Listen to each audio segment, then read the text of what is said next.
क्षमता उपभोग लोभी नरेंद्र मोदी दलरे अलोड़ा दलर अध्यक्ष मोदी छड़ा विज्ञापन में रहुना दलर वरिष्ठ नेता बीजेपी दलर अध्यक्ष नामक मात्र प्रकृत क्षमता नियंत्रण करुछंती प्रधानमंत्री तांको कथारे नियंत्रण हेउछंती दलर सबु नेता आ तांको कहबा अनुसार चालुछंती अध्यक्ष जेपी नड्डा।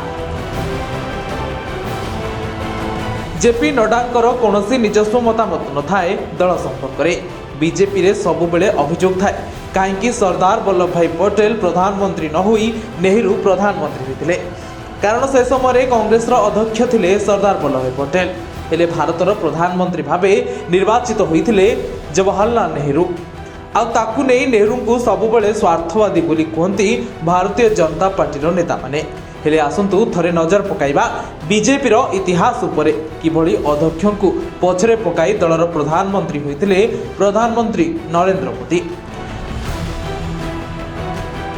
दलर बड़ बड़ नेता मानकु साइड करी आग धाड़ी को आसीथिले मोदी दल को गढ़िथिबा नेता मानकु अणदेखा करी निजे दलर सर्वे सर्वा भाव में सामना को आसीथिले नरेंद्र मोदी।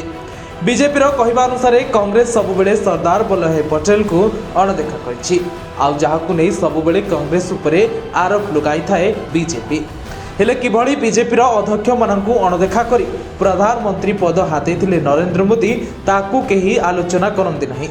जदि बीजेपी नियम अनुसार दलर अध्यक्ष ही मुख्य क्षमतार अधिकारी तथा से प्रधानमंत्री तथा बड़ बड़ पदवी पाई योग्य ताहले नरेंद्र मोदी अचानक कहीं प्रधानमंत्री प्रार्थी होई प्रधानमंत्री होइथिले।